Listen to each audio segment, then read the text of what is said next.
The Detroit Lions have a new enemy, and it's not a team and not what you would think. We're going to get into that in this video. We're going to give you an injury report update, and we're going to talk about this Detroit Lions and how banged up they truly are on the defensive side of the ball. And is there a game coming where all of a sudden the defense loses contain and has a really, really rough day with all these injuries? Before we get into all that, who is your favorite Lions player to fill in for one of these injured guys? Is it a Ben Neiman? Is it a Malcolm Rodriguez? Is it an Enos Rakestraw? Is it a whatever, somebody I'm not even thinking of? Go for it. Personally, I like Malcolm. I like Rodrigo. Never count that man out.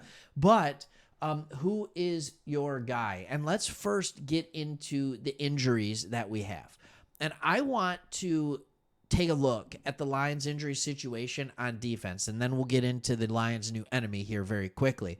But before the season started, right, we lost key reserves. Manuel Mosley, out. John Kaminsky, out. Ifeatu Melifonwu, out. All right, then quickly we lost Derek Barnes. See ya for the year. Marcus Davenport, see ya for the year. Aiden Hutchinson, see ya for the year. That is 6 players gone. That is half the defense. Now, Mosley, Kaminsky, were they starters? Maybe. Melifonwu? Maybe. But these were all going to be key contributors for this defense. Davenport, Hutchinson, Barnes, absolutely key contributors for this defense. Now we get the injury report that comes out, and Enos Rakestraw is going to be out for this game. Carlton Davis is going to continue playing with that broken thumb, all right, with the weird-looking cast on it. Terrion Arnold, he had a groin injury. The fact that he got a full practice on Friday is really, really good news. And so there are questionable. So the question is, do we bring Mosley back? Is he playing?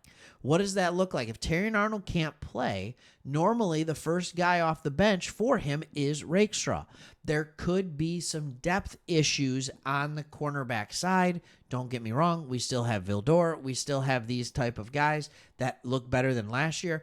We made do with them last year. And now, again, they're our 4th and our 5th corners, so that is extremely helpful. I will admit to that. So that is something that I look at and I'm like, all right, we should be good.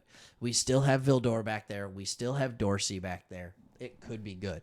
Are one of those guys your guy who you're like, no, he's going to step up big this week? I really think he is. Maybe it's James Houston. Maybe you're still a James Houston person where you say, yeah, we're good. Now, I want to get into the Lions' new enemy. All right? BetMGM, and this is not a promo. We will not do promos for betting. It just won't happen. It goes against it. All right, what I believe in. But you can do it. But what I'm saying is, BetMGM and Capellini, who runs it, came out and flat out said, we hate the Lions. This is hilarious because the Lions keep opening every week and people keep betting on them. Here's what he said. All right, here's what he said. We hate the Lions. I'll show you this. He said, adding that the number of bets on the Lions is the first thing he looks at every week. He's become obsessed with it. I haven't seen something like this in my time at BetMGM. Every single week, they're our worst team. I think something like 95% of the bets last week versus the Jags were on Detroit. Now, for those of you who don't remember, here you go. The line on that was 13.5 points.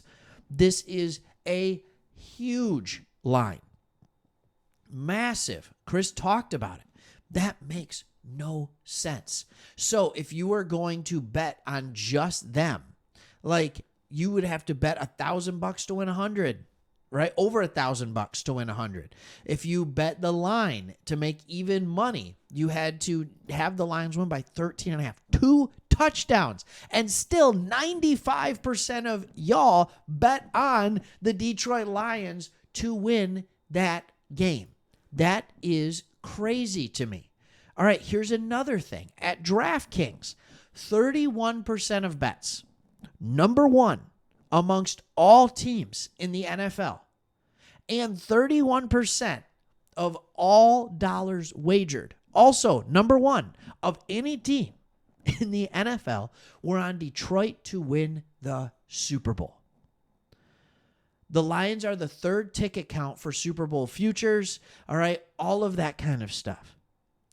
And he said wagered to win the Super Bowl by a pretty good stretch. If the Lions win the Super Bowl, sports betting everywhere is going to lose a ton of money. How does this make you feel as a Lions fan? Does it make you feel more confident that we have a good shot to win the Super Bowl because everybody is seeing around the country how good this team is? Or are my conspiracy theorists out there? I'm not one of them. But are my conspiracy theorists out there saying, well, now the Lions have no shot because money runs everything, and they're not going to have a team win the Super Bowl that they're going to lose their lunch over. All right? That is one of the things that I have to wonder. And I'm sure this week the Lions are coming in, and the Lions once again are, favored, and everybody's betting on them anyway. All right? So again, just a reminder of where this team is at. And I think sometimes we need to remember that the Lions are in a good spot, but also everything could be lost really, really fast.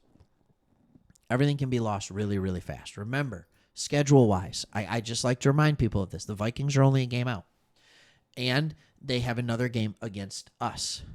All right? 4 of our division games, like every other team except the Bears, who have 5, are still in front of us.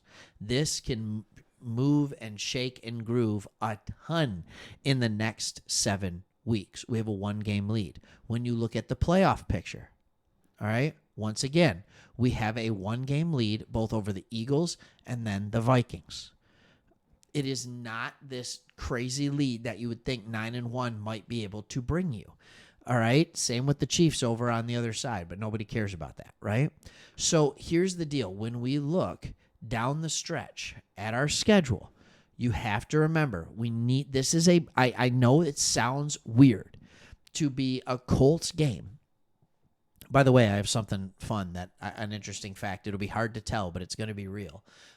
Indianapolis Colts, that ticket price is not what it is at any of their other games. Tickets as low as $190. All right, that is extremely, extremely expensive for a Colts game. Do you want to know why it's so expensive? Because you have a ton of Detroit fans that are going to be there. We have a ton of Detroit fans that are going to be down there this Sunday. It's going to be hard to see because everybody wears blue. But listen to the crowd. Listen to it over the TV, and I'm telling you there's going to be a ton of Lions fans there. And then we have the stretch, all right? The 3 out of 4 in the division, which will determine a ton, all right? But in our last 6 games, we are either playing a divisional opponent or a very good playoff contending team, all right? You got Buffalo at 9-2, Green Bay at 7-3, right? You have these teams that are playing really, really well. San Francisco, sure, it's tricky. Look, it's Monday Night Football in San Francisco. All eyes on this, and San Francisco could be fighting for their playoff lives. This is going to be tough, and then you end with Minnesota. That could potentially be a winner-take-the-division game. So everything is in front of us. It's been beautiful to watch these 8 wins in a row. Look at all those W's. But get this win.